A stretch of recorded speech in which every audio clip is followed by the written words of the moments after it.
ஸ்தோத்திரம் தேவனுக்கு. எனக்கு கொடுத்த வார்த்தை வந்து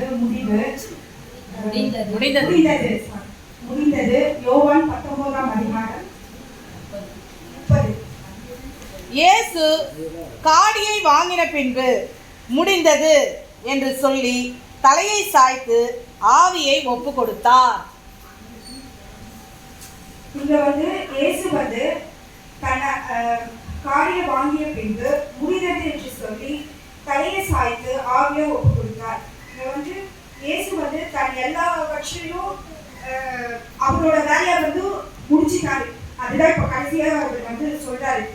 ஏன்னா ஆவியே வந்து ஒப்பு கொடுக்குறாரு. இப்போ எத்தனை பேர் வந்து இத வந்து நிறைய பேர் வந்து நேற்று தினத்துல ஒரு 2 நாள் இந்த வார்த்தையை படிக்கும் போது தான் எனக்கே அந்த உணர்வு வந்தது.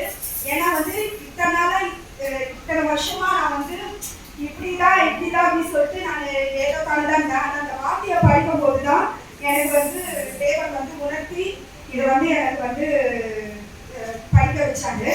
ஏன்னா வந்து எல்லாவற்றிலும் வந்து அவர் வந்து எல்லாம் செஞ்சு முடிச்சுட்டாரு இந்த பூமியில. அதுதான் இங்க வந்து சொல்லப்படுது. ஏன்னா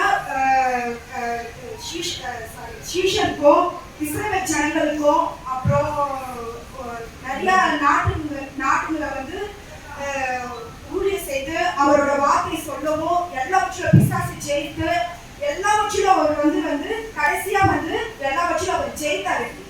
அதே போலதான் நம்ம வந்து கடைசியிலும் அவர் ஆவியும் ஒப்பு கொடுக்கிறாரு.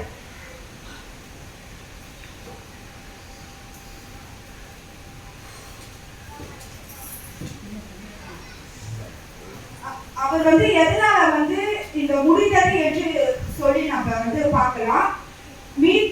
மீட்பு திட்டம் முடிந்தது, இயேசுவின் ஊழியம் முடிந்தது, முழு காரியமும் சொல்லப்பட்டு முடிந்தது, நியாய பிரமாண காலம் முடிந்தது, சாத்தானின் கிரிகளை அழிந்து முடிந்தது. இது வந்து 5யும் வந்து அவர் வந்து எல்லாவற்றிலும் அவர் வந்து முடித்தாரு. கடைசியில வந்து இந்த ஆவிக்குரிய ஜீவத்துல நம்ம வந்து பார்க்கலாம். ஆவிக்குரிய ரகசியம் இதுல உண்டு இருக்கு. முடிந்தது என்று வந்து கடைசியா வந்து பரிசுத்த சந்ததியும் என்று வந்து அவர் வந்து கொடுத்திருக்கிறாரு. அதான் முடிச்சு பரிசுத்த சந்ததியும் வந்து அவர் வந்து கொடுத்திருக்கிறாரு.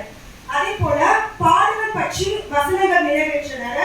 அது அதிகாரம் வந்து சங்கீதம் 22, எசையா 53, லூக்கா 24, யோவான் 19:28, 1 யோவான் 1ஆம் அதிகாரம் 11:3-18 இது எல்லா பட்சமும் இருக்கு. அப்புறம் சாத்தான்